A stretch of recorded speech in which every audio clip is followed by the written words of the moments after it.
guys, and welcome back to another episode of Federico Talks Watches.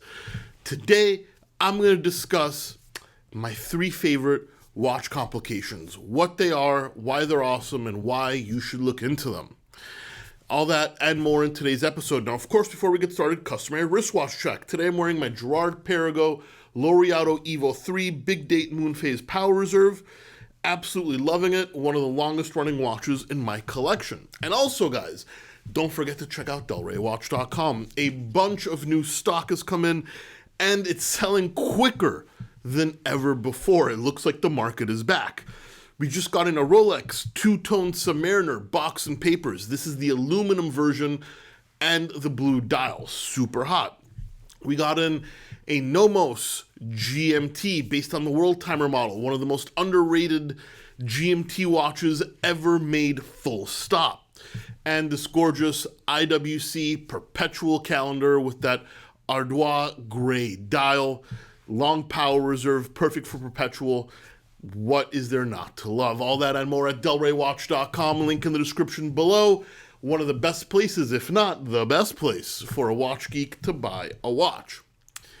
Anyway, guys, watch complications. I'm not necessarily a huge complication guy, right?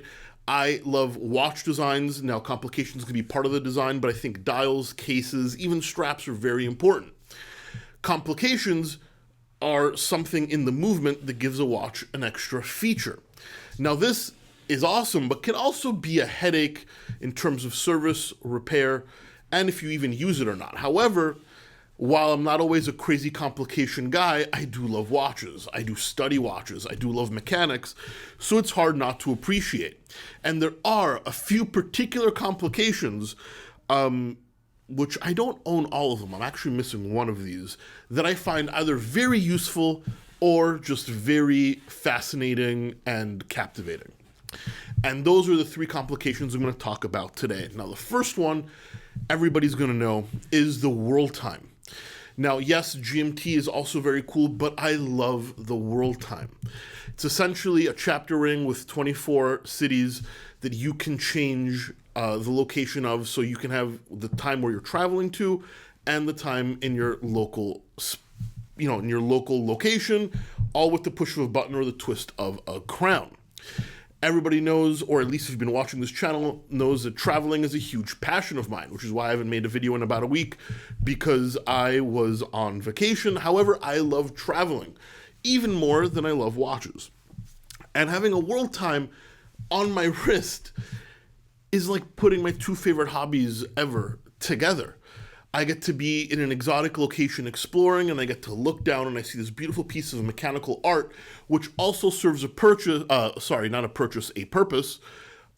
I can keep track of like my business in Miami and my local time in Europe, if that's where I am. It's just a beautiful mixture of the 2 things that I love, and it's extremely practical and easy to use and very easy to set. So I love world time watches.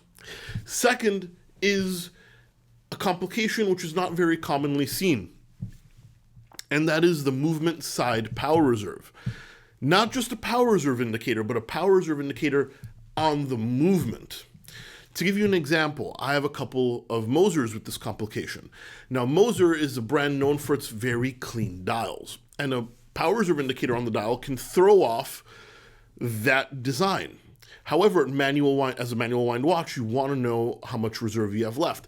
I love that when I flip it over on the display case back, there is a power reserve indicator on the movement that shows when I need to wind the watch.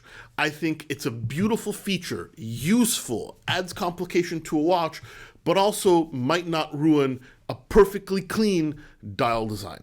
Grand Seiko has also done this, and it's just great because it's extremely practical. It serves a function because, you really wind the watch only when you put it on, so you should take a look at the back real quick, check if it needs a wind or how much reserve is left, and then you put it on and you've got that clean aesthetic.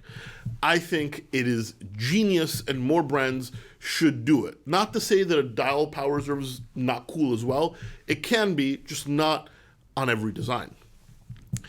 And then last but not least, probably my favorite complication for very strange reasons, is the moon phase. It's a little dial with the moon that goes around that shows you the phases of the moon. One of the most useless complications for me of all time, because I don't care what the phase of the moon is. I don't farm. I don't need to check the tide. I have no use to know what the lunar phases are. And to show you even more that I don't care what the lunar phases are, I don't even set the moon phase on my watch. This watch has a moon phase. So Federico, why do you like it? Because it's so darn beautiful and it's romantic. It's this beautiful dial of dark blue with stars, and every company does the moon a little different. Some of them put a face on it, some of them make it a different color, and it just gives a little intrigue to the dial. That and the fact that if you're wearing a watch for a week, every time you put it on, it's slightly different because, of course, it changes. It also harkens back to a more romantic time, a poetic time, where it was important to know the phases of the moon. And this was a premier complication in that era, and it reminds me of old school watchmaking. So as I said, while I don't find it useful, it serves no purpose to me at all, it just makes me feel good. And when I'm wearing an expensive watch, sometimes I don't need function. I have an iPhone. I just want it to make me feel good. And that is what a moon phase does for me. So that is why it is my favorite complication. Anyway, guys, that's it for today, but I think I will be making another video of my top 3 most hated complications. Let me know if you want to see that one. In the meantime, please give this video a thumbs up if you enjoyed it. It really does help. Don't forget to subscribe so you don't miss any more content. And of course, I'll catch you in the next one. Take care.